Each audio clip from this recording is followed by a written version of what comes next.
Hi there. It's Tom and Tom in the morning, one more time, and then we're back to afternoons, I think.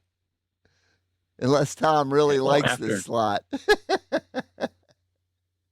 we'll see. It's been a family medical crisis, which has led me to have to do mornings. It might not Yeah. be over anytime soon. Well, yeah, and it could be a happy accident that we find out we do our best work at this time of the day. um, that's a Bob Ross thing, by the way, if you don't know. Uh, Happy. happy It's a happy accidents. accident. Now That's we're going right. to turn it into a little tree. That's right. We're very agile.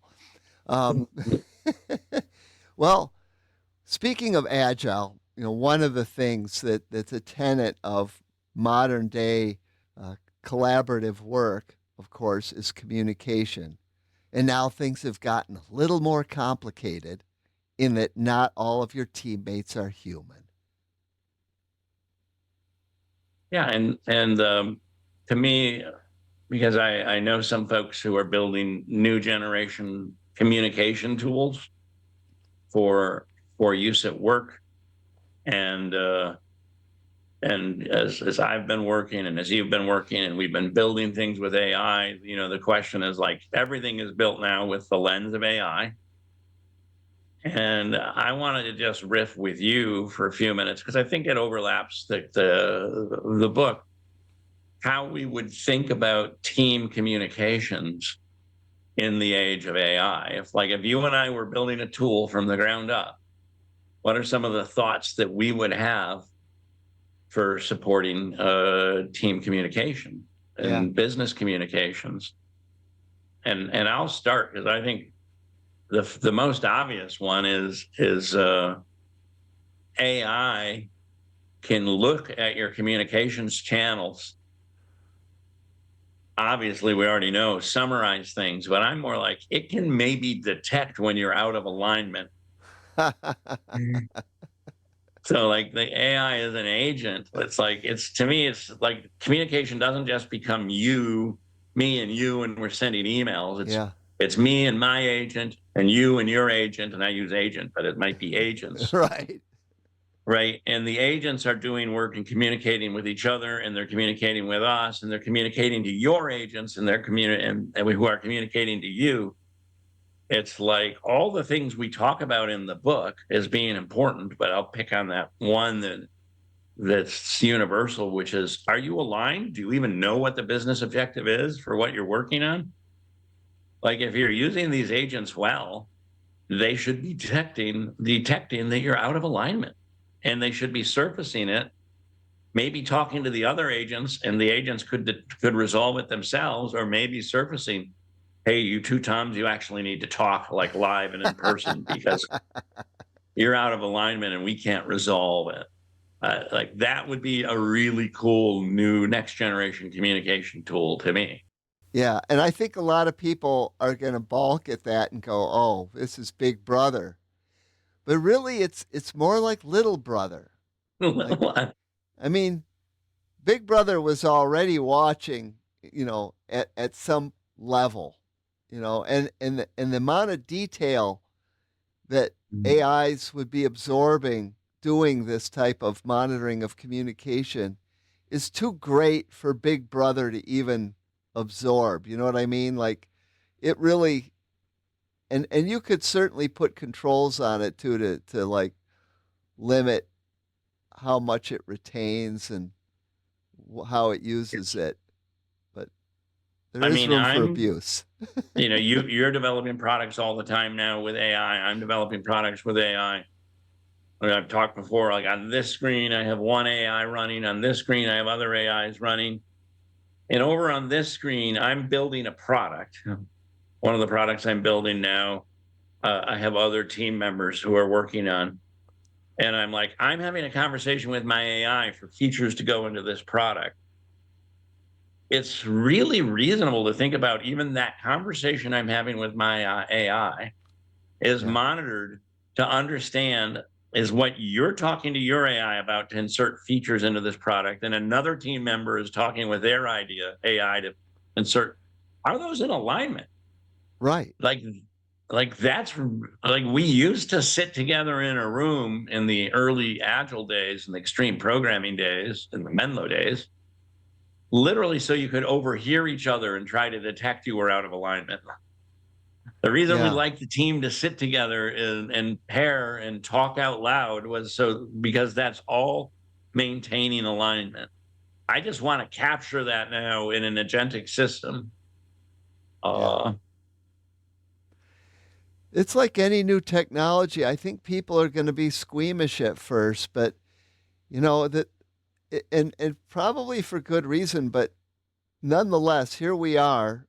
You know, the future is coming at us, and the future is that we have AI teammates now, yeah. and the sooner we start treating them like teammates and not tools, the sooner we can have them behaving the way we expect a teammate to behave, which right And you now can is a refine it. problem.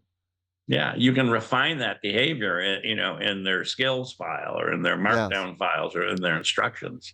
right. In fact, I was talking to a friend of mine who is also a software developer, a professional software developer who has been, using AI more and more for coding. And he pointed me to an article about an Amazon AI that produced some bad code that got put into production and caused 6.3 million transactions on the Amazon marketplace to fail. And like they're like, that's gonna show up on the bottom line. That's like a real and we got to talking about, like, these kinds of hallucinate they call them hallucinations. Sorry, having trouble verbalizing this morning. Um, but what they are is mistakes. Yeah. People make them too, and that's why we have pair programming and collaborative efforts so that people have someone watching over their shoulder. And so I asked him. I said, "How many agents do you have when you're writing code with AI? How many agents do you have watching the system?" And he said 3 or 4. I said, "Well, my partner Tom, I think he was up to 15 last I checked."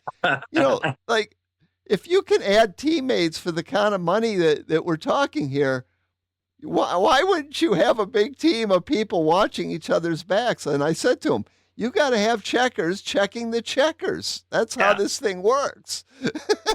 You got to check the work and then you got to recheck the work. And I was listening to a recording from Bob Martin, and he was like, and he was pushing the edge again. Why, do with the cost of software now, do additional adaptive testing, right? Oh, test your, what is it called, where you literally begin to change the code and see how the tests fail, or you just start morphing the code.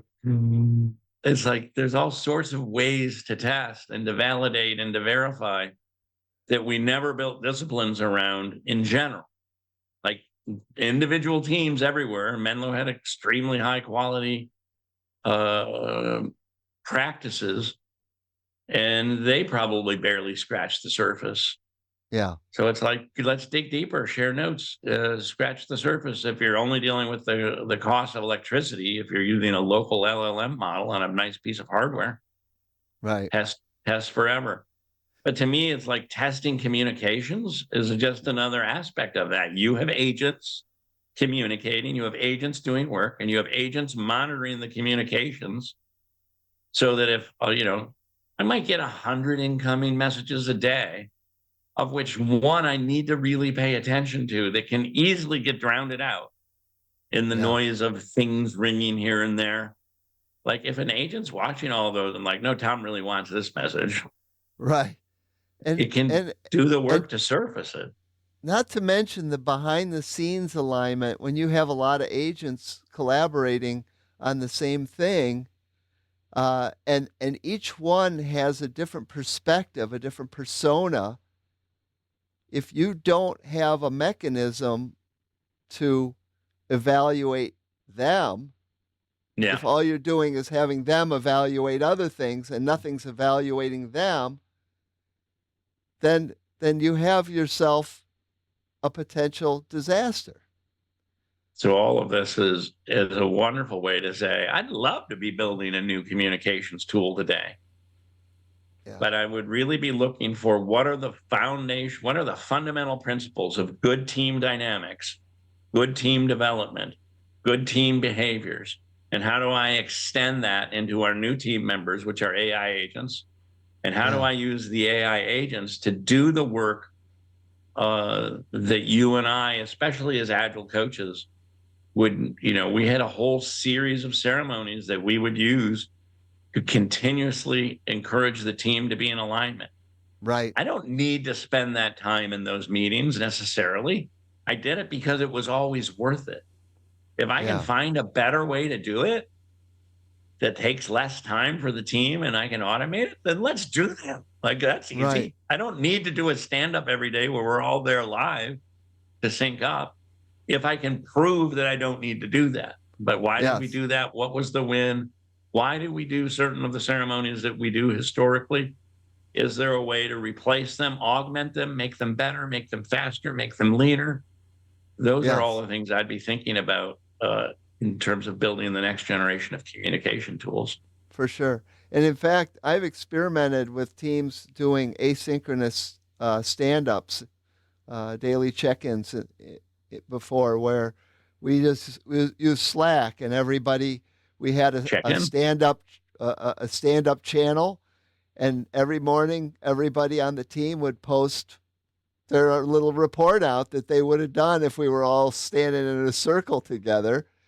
And if somebody said something that somebody had a question about, they would post that, and there'd be a little conversation like there would normally be in real life, and it looked just like a stand up. It's like, And it and, probably worked wonderfully for that team, right? yeah, exactly. It's like, And, so when you read our ceremonies in the book, if you're reading Wildly Successful, understand that it's and the reason we talk about purpose is like, what's the purpose of the ceremony? When we understand the purpose, if the tools change or the tech changes, the purpose probably doesn't go away, but maybe it does. right, But if the it might purpose morph doesn't go too. away, and pretty much every ceremony we have in our book is a ceremony whose purpose probably doesn't go away. We just look for new ways to meet that purpose.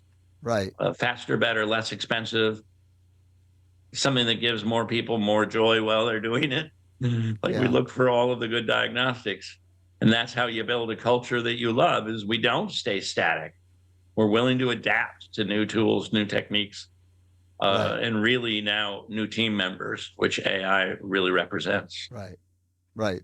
Someday we may be talking about our AI overlords, but for now we're talking about AI collaborators. Yep. And if you're going to Co-workers. have a team of human and AIs collaborating together, you need new tools in order to be able to treat them. Just like when the pandemic hit and all these companies scrambled to develop an online presence so that people could keep going.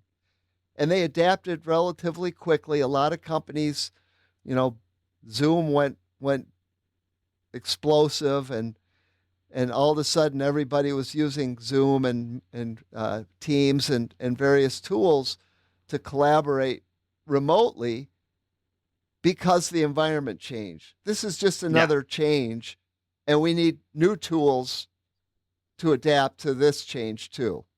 Yeah. And we want to be intentional about how we're working and the Yeah, culture that we're building. right. Right.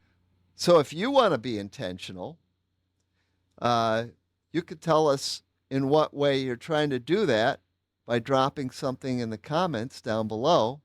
And while you're there, please, dear God, please click that subscribe button. It's super easy to do, and it nets you great videos like this, but more importantly, it allows a lot of other people to watch these videos, because when they see that you liked it, then Google will share it with more people, and we'll make the world a better place together. And in the meantime, if you want to help want help building a better communication infrastructure for your teams, reach out to us at beintentional.biz. Until next time, this is Tom. And Tom. Saying see you soon. Bye. Bye.